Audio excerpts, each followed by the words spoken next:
Hello there, this is Daniel Kilburn with Emergency Action Planning and the Act ASAP podcast. So today is day 4 of the 12 days of Christmas. So what are we going to talk about today? Well, if you recall, and I'm sure you do, that there's 5 levels of leadership. There's the positioning level, that you're simply in a position of leadership because of the position you are in. There's permission leadership, where people give you permission to lead them. And this is the very important place where you need to develop relationships and build and start creating a foundation so you can move to the next level, which is production. It's where you're actually producing something. Now today, I want to discuss how do we empower others, how do we inspire them, how do we enroll other people into our vision so they will help us accomplish whatever it is we're going after, and at the same time, it will help them accomplish something themselves. So I'm going to read something out of one of my favorite books here, Mastering Leadership. And it says, mastery of leadership is the skill through which you understand the mechanisms, tools, and strategies that are effective in enrollment and leadership.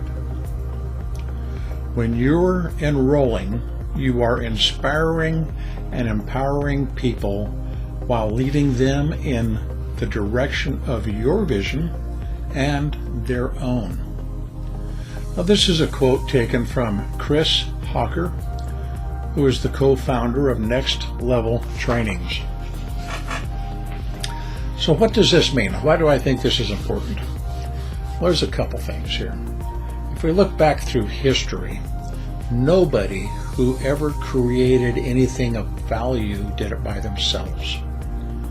Nobody who ever launched a movement that moved people throughout the world from whatever ideology, theology that it might have been did it alone. They had to enroll people to do it.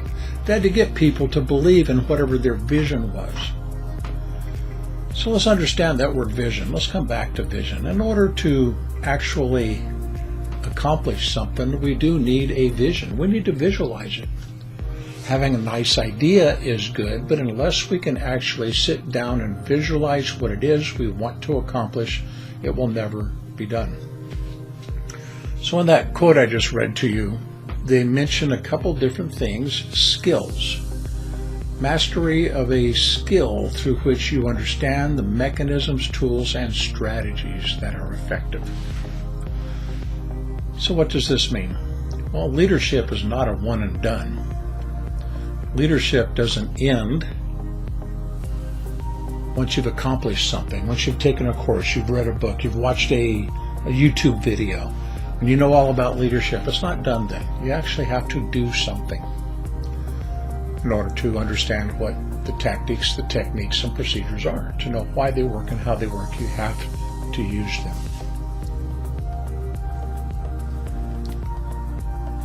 So that comes up to, what am I doing here? This 12 days of Christmas, I thought it was very interesting in myself. I've had to really rethink about this. Why am I doing this? Why am I doing this? Well, there's multiple reasons. One is I believe in my vision, and I've mentioned it before, and I will mention it again, and that's protecting our children from the emergencies and disasters that are going to come into their life. And the only way to do that is to get their parents trained up to protect their children and teach their children how to be the leaders they want to be in the future.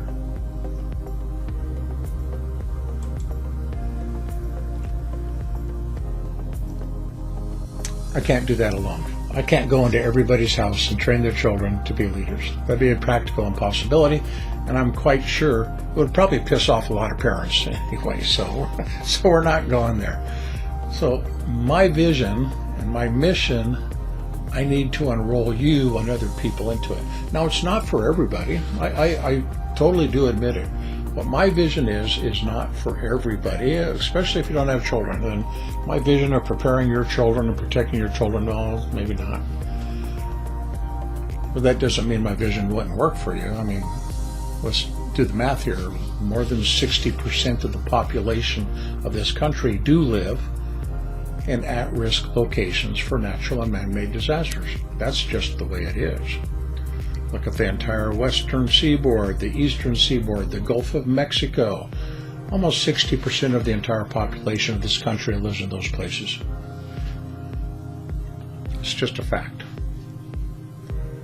Those places are the highest risk of hazards because of natural emergencies and disasters.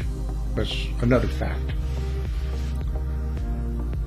So how do we enroll other people? Now you might, I'm quite sure you actually do have some sort of vision, something you want to accomplish, something you think is great and grand, and something that would be beneficial to your family, your community, your neighbors, whatever it is. And it's probably been mulling around in your head for a while, so take charge. You have permission. Write it down, identify, clarify that vision that you have. What do you want to accomplish? And sit down and put a plan of action together. Now, I know some of you saying, Daniel, a plan of action. Yes. And I'm going to tell you what that plan of action, how to develop a plan of action. It's real simple. But before I do that, let's bring up a couple things. If you were to go to Auntie Amazon or Uncle Bezos' site and put in leadership development books, you'd probably get thousands of them, because there's probably been thousands of them written. And many of them are just a rehash of the same thing over and over and over. Some of them might have something new or indifferent. And leadership skills are integrated into the person, and the person usually, and like me, takes the ones I like best. I like this one better than that one. I'm going to use this, I'm not going to use that.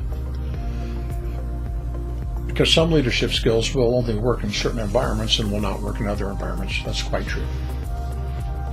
But the certain particular leadership skill I learned in disaster management planning will work in every environment. Number one, you want to identify what it is that you want to prepare for. Look at what you are working on and what you want to prepare for, whatever that might be. Number two, identify some skills, tactics, techniques, things that need to be done to accomplish whatever it is you want to prepare for. Number three, put that plan of action in motion. Now that's one of the biggest barriers to most people. How do I put that plan of action? I've identified what I want to accomplish. I've identified ways that I can accomplish. Now how do I accomplish it? Well, that's where you need your team. That's where your family comes in, your children come in, your work associates, your neighbors, the sewing club you belong to, whatever. Enroll those people into your vision and they become part of the team, the collective that accomplishes that mission. They put everything together and start moving. Now, just because you have created a plan of action and you're moving on it does not necessarily mean it'll work. So there's another thing you need to do. You need to identify, well, is it working? And if it is, okay, continue on. Oh, great. But if it's not, then you want to reassess, find out why it's not working, identify how it could be maybe corrected, and then do it again. So that's the idea. What do you want to accomplish? What are the ways it can be accomplished? Who's going to help you do it? Put the plan of action in motion, see if it's working or not. If it's not working, readjust and do it again. Those are the 6 basic steps, and I guarantee that if you use these basic steps, you can use them anywhere. It does not matter what it is you're trying to do. These are a few of the steps that will work for everything. It can be business, it can be the arts, music, some sort of a social club. You pick the idea, you put the plan of action in place. So again, this is day 4. Leaders are inspirational and empowering, enrolling others in their vision. And by enrolling others in your vision, you also help that person enroll in their own vision. This is Daniel from Emergency Action Planning, the Act ASAP podcast. Till next time, be safe.